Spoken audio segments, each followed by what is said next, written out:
The night she touched me, my skin burned for days. It wasn't fire, it was like something alive crawled under my flesh, trying to pull me apart from the inside.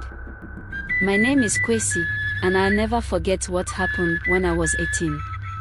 I grew up in a small village in Ghana, the kind of place where everyone knows everyone, and strangers stick out like a sore thumb. That's why, when Ajua arrived, people couldn't stop talking about her. She came during the rainy season, just after the yam harvest. Nobody saw her arrive, but one morning her hut was there, right at the edge of the forest. It was small and crooked, with walls made of mud and a thatched roof that looked like it might collapse at any moment. She said she was a trader, but people quickly learned she sold more than beads and cloth. Ajua was beautiful, too beautiful. Her skin was smooth like polished ebony, her eyes gleamed in the dark, and her smile could make you forget your name. But there was something off about her. The way her shadow moved when she stood still, the way her hut always smelled like flowers even though no one saw her plant any. The elders warned us to stay away, but the men didn't listen. At first, the men who visited her seemed fine. They would leave her hut looking dazed, like they had been in a trance. But then strange things started happening. One man's hair turned white overnight. Another couldn't speak for 3 days, no matter how hard he tried. A third man vanished altogether, his sandals found lying at the edge of the forest. I was young and foolish. I didn't believe the stories. When I first saw Ajua at the market, I couldn't take my eyes off her. She was sitting on a stool, her hands resting on her knees, her head tilted slightly like she was listening to something no one else could hear. She caught me staring and smiled. "Do you like this?" she asked, holding up a string of colorful beads. I didn't need beads, but I bought them anyway. When her fingers brushed mine, I felt a chill run down my spine. That night, I couldn't sleep. Her face was all I could think about. A week later, I went to her hut. I told myself I just wanted to see if the stories were true. Her door was open, and she was waiting for me. "Come in, Kwesi," she said, her voice soft but commanding. I don't remember telling her my name, but I stepped inside. Her hut smelled sweet, like flowers, but there was something sharp underneath, like the scent of burnt wood. The room was small, lit by a single candle. Shadows danced on the walls, moving in ways that didn't match the flickering light. She handed me a drink in a clay cup. It was thick and bitter, but I drank it because I didn't want to offend her.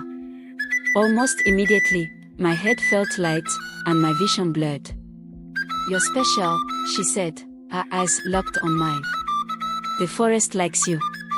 I didn't understand what she meant, but I smiled awkwardly.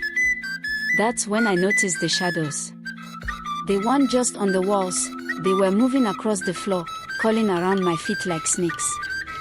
I tried to pull away, but my body wouldn't move. Ajua laughed softly. "Don't be afraid. They like you." Her hand reached out and touched my chest, right over my heart. It burned, not like fire but like ice that cuts deep. I must have passed out because when I woke up, I was lying outside her hut, my clothes soaked in sweat. I staggered back to the village. My chest ached, and when I looked down, I saw 3 long scratches, like claw marks, running from my collarbone to my stomach.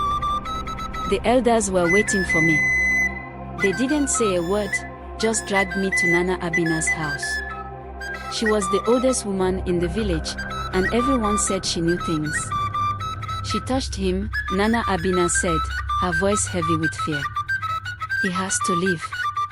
I tried to argue, but they wouldn't listen. They shoved me into the forest with nothing but the clothes on my back.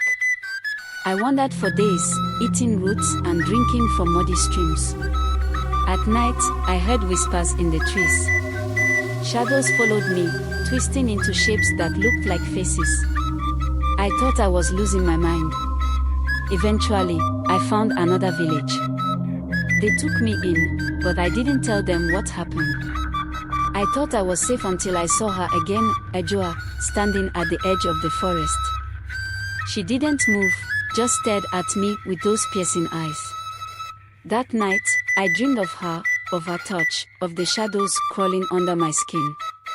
Months later, I heard what happened to my village. Ajoa's hut burned down one night, but the fire wasn't normal. The smoke was black and thick, and it sank into the ground instead of rising. The men who visited her all fell sick, wasting away until they were nothing but skin and bones. To this day, I don't know what she was. A witch. A demon. Something worse. I still hear whispers when I'm alone. I still feel the cold burn of her touch on my chest. And sometimes, in the darkest part of the night, I see her standing at the edge of my dreams, smiling. If you ever meet someone too perfect, too beautiful, and their smile feels wrong, run. Don't look back. Just run.